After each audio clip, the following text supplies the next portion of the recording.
enfin temps que je vous raconte cette histoire. L'histoire de mon stalker, ou plus précisément de ma stalkeuse slash fan obsédée alors que je suis même pas une star. Bref, il faut que je vous raconte. Wake up, today's gonna be a good day. Wake up, today's gonna be a good day. Wake up, today's gonna be a good day. Wake up. Hey, j'espère que vous allez bien. Je vous avoue que pour cette vidéo, j'avais bien envie de fermer les volets, de faire une petite ambiance bien Halloween et tout, alors qu'on est au mois d'août. Alors que j'aime même pas Halloween, mais je voulais pas crever de chaud. Mais sachez que dans ma tête, c'est un peu cette ambiance et j'espère que vous allez un tout petit peu la ressentir à travers la caméra. Et pas une histoire qui fait peur, pas eu de mots physiques, de blessures et tout, il n'y a pas eu... En fait, rien ne s'est passé dans le physique, dans la réalité physique, tout a été sur les réseaux sociaux. Et pour autant... Dans les faits, ça fait quand même peur parce qu'en fait, on n'a pas envie de vivre ça et sur le moment, on a eu peur parce qu'il n'y a pas que moi qui ai été impliquée dans cette histoire, il y a aussi mes deux meilleures amies que vous connaissez maintenant, Julie et Amy, si vous regardez ma chaîne YouTube depuis pas mal de temps. On a été toutes les trois impliquées dans cette histoire et il y a de nombreuses fois où on a eu très peur toutes les trois. Commence quand nous sommes à la fac. Donc si vous nous suivez un tout petit peu depuis pas mal de temps, vous savez que Julie, Amy et moi, on a fait les mêmes études supérieures. Julie et Amy se connaissaient déjà d'avant. Moi, je les ai rencontrés le jour de la rentrée à la fac en première année. Donc en fait, on se connaît depuis 2015. Tout allait bien jusqu'en troisième année de la fac. Dans cette troisième année, en fait, ça faisait déjà plusieurs mois qu'on avait lancé notre blog commun, donc Lady Scholog Blog. Moi, je n'y suis plus, mais les filles sont toujours dessus, le maintiennent toujours. C'était un blog au début plus par rapport aux livres, on publiait des chroniques littéraires, et maintenant, elles font un peu de tout. Voilà, je continue les chroniques littéraires, elles font aussi des avis cinéma, du lifestyle, bref, si ça vous intéresse, je vous mets le lien juste ici. Mais donc on a lancé ce blog en en plein milieu de la seconde année, donc en L2, en début 2017 en fait. Arrive donc notre rentrée en troisième année, donc en septembre 2017. C'est à peu près dans les eaux là, il me semble. Je suis plus trop sûre des dates, mais tout d'un coup, moi je reçois un abonnement, on s'abonne à moi, 2 filles. Et en parlant avec les filles, eh bien on se rend compte que ces 2 filles se sont aussi abonnées, donc à mes meilleures amies. Au début, on en avait un peu rien à faire entre guillemets puisqu'on tenait un blog, donc forcément il y avait des gens qui nous découvraient et tout. Maintenant, c'est que ces 2 filles sont italiennes et ne parlent pas du tout français, donc ne peuvent pas comprendre, à moins qu'on traduise, ne peuvent pas comprendre nos articles.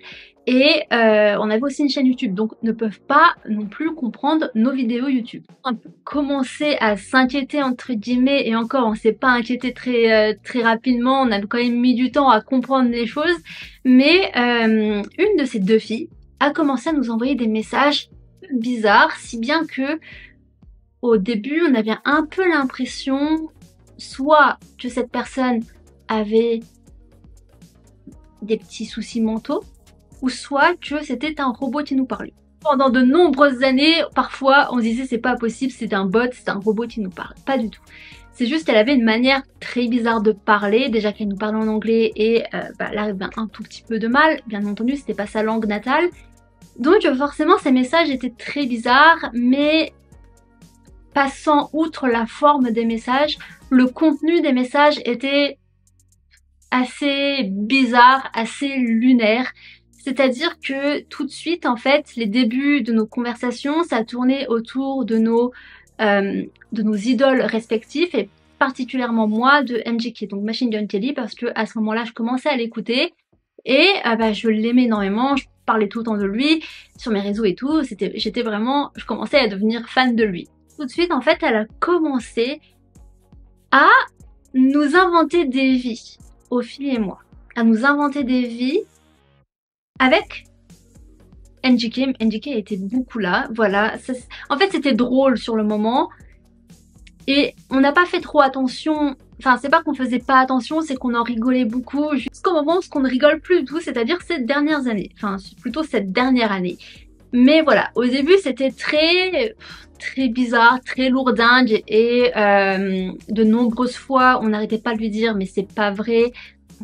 Personnellement, je disais je suis pas en couple avec MGK, c'est juste mon idole, je suis française, je suis à la fac, comment veux-tu qu'ils me connaissent en fait? Et on avait beau nier, on avait beau dire non, non et non, elle continuait en son délire. C'est pour ça qu'au début on pensait que c'était un peu une fan obsessionnelle, qui avait un tout petit peu des problèmes psychiques. Finalement on s'est rendu compte que c'était une personne qui était très intelligente. Pas pour dire que les personnes qui ont des problèmes mentaux ne sont pas intelligentes, pas du tout. Mais intelligente d'un niveau très stalker en fait. Le temps passe, voilà, le temps passe où Julie et moi on lui répond très rarement, c'est-à-dire qu'il y avait que Amy qui lui répondait et c'était à peu près avec seulement Amy qu'elle avait des conversations un peu sensées entre guillemets. Et de nombreuses fois, la deuxième personne, parce que je vous ai dit qu'il y avait 2 personnes qui s'étaient abonnées à nous, la deuxième personne, qu'il s'agit en fait de sa cousine, nous envoie des messages en nous disant: faites pas attention à ce qu'elle dit, elle est gentille mais elle est un peu bizarre. Voilà, c'est ces mots qu'elle nous disait, c'est elle est gentille mais elle est un peu bizarre, donc ne faites pas attention à ce qu'elle dit, ne faites pas attention à elle, ne lui répondez pas si vous le pouvez. Donc nous, moi j'avoue je l'ai un peu prise au mot, surtout que elle avait des comportements qui laissaient qui commençaient à faire un peu peur, dans le sens où elle commençait à s'abonner à des gens qu'on suivait nous, notamment nos amis, nos familles, alors qu'elle ne les connaissait pas. Et tout de suite c'était un peu en mode c'est bizarre là quand même, vraiment ça prenait une autre tournure, c'était plus que la tournure tu sors avec tel chanteur, tout ça, non, c'était vraiment une tournure assez bizarre qui commençait et qu'on n'aimait pas trop. Mais une fois on lui laissait le bénéfice du doute parce que sa cousine nous a dit qu'elle était gentille au fond et qu'elle avait juste besoin d'attention, qu'elle était un peu mal dans sa peau, mal dans sa tête, et que ça qu'on lui donnait l'impression d'être ses amis. Donc voilà, on avait un peu cette forme de culpabilité en nous qui disait bon bah on va la laisser, c'est bon, voilà. Et je vous avoue que de nombreuses fois je l'ai bloquée, je l'ai débloquée parce que ça me faisait quand même mal au cœur. Après ça, elle a cessé de nous inventer des vies avec des stars en fait, mais elle n'a pas cessé de nous inventer des vies à nous. Avoir eu sa lubie, moi, de me mettre en couple avec MJK, même Julie au bout d'un moment était en couple avec lui. Bref, c'était très comique. Mais elle a commencé à dire que nous étions mariés, Julie et moi surtout, que nous étions mariés et qu'on ne parlait jamais de nos copains parce que bah ils voulaient pas être sur les réseaux et tout, alors que c'est faux. On n'est pas mariés, on est bien célibataires. Et sinon, moi j'attends toujours ma bague, hein, pour être honnête. Là, même si on y est, c'était encore plus fort, c'est que là, elle était convaincue. On arrive à l'année dernière. L'année dernière, en fait, nous sommes à Majorque, toutes les 3, pour nos vacances, en mai 2023. Et il y a un moment où elle commence à envoyer des messages à Amy. Comme je vous l'ai déjà dit, c'est Amy qui lui répondait le plus, donc c'est avec Amy qu'elle parlait le plus, et c'est grâce à Amy en fait qu'on avait toutes les informations, parce que nous en fait on lui répondait jamais. Je crois même que moi j'ai dû lui répondre 1 ou 2 fois pour lui dire d'arrêter en fait, pour lui dire de cesser son manège, j'en sais rien comment on peut dire ça. Et par contre Julie, elle, je crois qu'elle ne lui a jamais répondu de toutes ces années.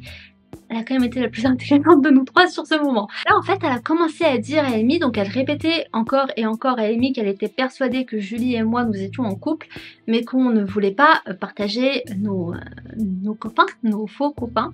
Et Amy, bah, elle continuait à nier, à dire non, parce que c'est la vérité. Elle niait, et non, ça fonctionnait pas parce qu'elle en était persuadée, et elle en est même venue à dire à Amy qu'elle a des sources sûres qu'elle a dit. Julie et moi, nous étions en couple. Et là, on s'est dit, ah, quelles sont ces sources? En plus de ça, parce que oui, c'est pas fini, elle a commencé, dans la même soirée, elle a commencé à dire les initiales de personnes qui pourraient correspondre. Dans ces initiales, il y a l'initiale du mec avec qui j'ai eu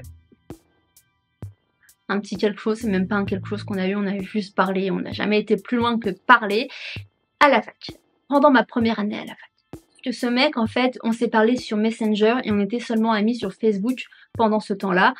On ne s'est jamais parlé sur Instagram, on s'est jamais ajouté sur Instagram, tout ça. Donc en gros, elle avait aucun moyen de savoir, et pourtant elle m'a sorti ses initiales. Donc l'initiale de son prénom, l'initiale de son nom de famille. Là, j'ai commencé un peu à dire, ok, là on n'est plus dans la petite fan obsessive qui se crée des films, on est vraiment dans la sphère stalker. Elle ne comprenait pas comment elle pouvait savoir, bah, les filles non plus, elles pouvaient pas comprendre parce que comme je vous ai dit, ce mec, je ne lui ai parlé, on s'est parlé que sur Messenger, sur Facebook, et on était amis que sur Facebook, donc elle n'avait aucun moyen de voir ça, à moins qu'elle ait été sur mon Facebook, mais elle peut pas connaître mon Facebook parce qu'elle ne connaît pas mon nom de famille, parce que j'ai pas mon nom de famille sur les réseaux en fait. Là en fait, parce que comment elle peut savoir ça? Et je vous dis pas tout, mais il y a des choses que je peux pas dire parce que ça me concerne pas, donc voilà. Flippant en fait. Et le jour-là, du coup, je me souviens d'Amy, elle a dit je veux plus lui parler parce que ça commence à faire flipper. Pendant un an, donc vraiment un an, on n'a plus trop eu de nouvelles d'elle. Elle nous envoyait de temps en temps des petits messages comme ça, qu'à un moment où j'étais chez Julie, en fait on était chez Julie, Amy et moi, et elle a commencé à suivre, je vous dis bien à suivre, sur Instagram,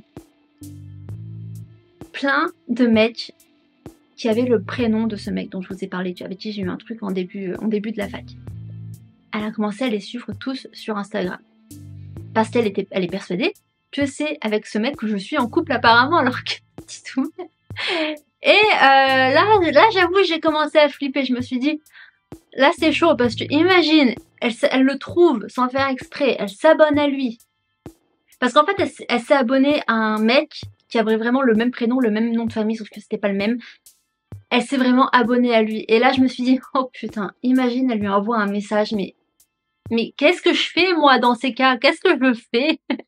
Je passe vraiment pour je ne sais quoi, alors que j'y suis pour rien. Cette fille, je la connais même pas, on l'a jamais vue en vrai.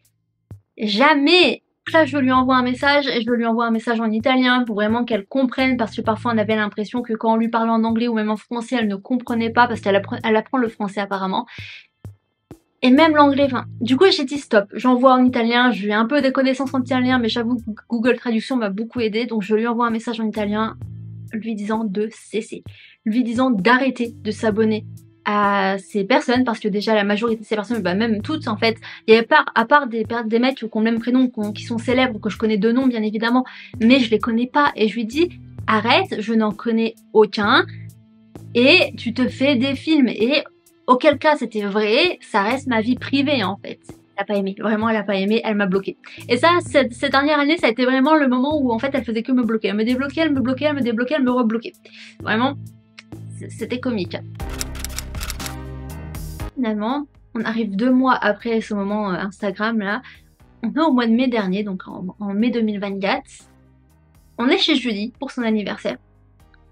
Et bah on parle d'elle en fait, et généralement quand on parlait d'elle, ça la faisait tout de suite venir. On parle d'elle, après elle nous envoie des messages, voilà, elle envoie des messages à Amy, je sais même plus ce qu'elle lui envoyait, par contre je crois que c'était des infos people ou un truc du genre. Après elle est plus là pendant 5 minutes, donc nous on se dit bon bah c'est bon, elle est partie. On parle d'autres choses là, je sais même plus de quoi en parler, mais on avait une autre conversation qui n'était pas du tout reliée à elle. Et d'un coup il y a Julie qui dit, elle est chez moi. Sauf que moi, j'ai pas calé du tout, parce que quand on dit elle est chez nous, d'habitude on disait ça pour dire qu'elle est dans nos DM en fait, c'est parce qu'en fait elle nous faisait chacune à notre tour. À chaque fois qu'elle venait parler à l'une, elle venait parler aux autres après, donc c'était vraiment chacune à son tour, et parfois on se disait bah elle est chez moi. Et là du coup quand je lui ai dit ça, moi je comprends pas tout de suite. Et là c'est quand elle dit j'ai plus accès à mon compte. On a compris. Elle avait piraté le compte Instagram de Julie, elle était en train de commencer à pirater celui d'Amy. Julie, elle change son mot de passe et tout hein, pour avoir accès, il n'y a pas de souci par rapport à ça. Sauf que ça s'arrête d'un coup. Non, ça s'arrête d'un coup, Julie a de nouveau accès à son compte Instagram d'un coup. Et là on se dit, c'est bizarre. Au même moment, je reçois un message donc, de la seconde fille, donc sa cousine, qui m'envoie un message me disant qu'elle est désolée, qu'elle a vu ce que cette fille était en train de faire, qu'elle était bien sur le compte de Julie, qu'elle était en train de pirater nos comptes l'un après l'autre, et que du coup il l'a emmenée à l'hôpital. Depuis ce moment, cette fille est internée, voilà, depuis le mois de mai, elle est sous traitement et elle est internée. J'espère que quand elle aura terminé son traitement, quand elle sortira de psychiatrie ou de son... Parce que je crois que du coup, la cousine m'a dit qu'elle était en maison de repos, donc j'espère que quand elle sortira, elle ne reprendra pas ses mauvaises habitudes. Mais voilà, ça c'était pour mon histoire de ma stalkeuse, mais vous voulez que je vous dise comment elle avait ses sources finalement, parce qu'elle avait bien des sources. Elle avait vraiment bien des sources, et en fait j'ai pris cette occasion de quand sa cousine m'envoyait des messages pour lui demander le fin mot. pour lui demander le fin mot des choses, pour qu'elle m'explique en fait comment cette fille savait plein de choses de nous alors que on la connaissait pas. Vous n'êtes pas prêts. Ta cousine me dit tout simplement que déjà ils ont de la famille en France près de chez nous, notamment dans une ville près de celle où vivait le mec avec qui j'ai eu je sais pas quoi en début d'année de fac, et c'est pas tout. Elle me dit aussi que cette fille est amie avec un mec qui était en Erasmus. Elle sait pas trop si ce mec était dans ma promo ou s'il était dans la fac, mais en tout cas, apparemment ce mec, j'ai 2 prénoms, mais elle est pas trop sûre, donc je vais pas dire les prénoms, de toute façon j'allais pas les dire, je comptais pas les dire, mais elle est pas trop sûre de comment ça a pu se passer, mais ce qui est sûr c'est qu'elle savait que j'avais bien eu, je sais pas quoi, je sais même pas le décrire ce qui s'est passé avec ce mec, en première année de fac. Elle savait son prénom, elle savait notre lien, entre guillemets, alors qu'on n'a pas de lien, mais elle savait ce qui s'est passé entre nous, grâce à ce mec. Donc on sait pas trop encore si le mec que j'ai côtoyé aurait parlé à ce mec sans faire exprès de moi, qui ce mec l'aurait rapporté à cette fille, donc c'est pour ça qu'elle était persuadée des choses, ou alors c'est soit ce mec a entendu une conversation, après du coup il l'a répété, elle a fait le lien. Ça j'ai pas le fin mot de l'histoire, j'aimerais bien l'avoir un jour, pour être honnête avec vous, j'aimerais bien avoir le fin mot de l'histoire pour réellement comprendre. C'était pas qu'une fan obsessionnelle, c'était bien une stalkeuse. Et parfois on rigolait avec les filles, on se disait du jour au lendemain on va voir les paparazzi devant notre porte.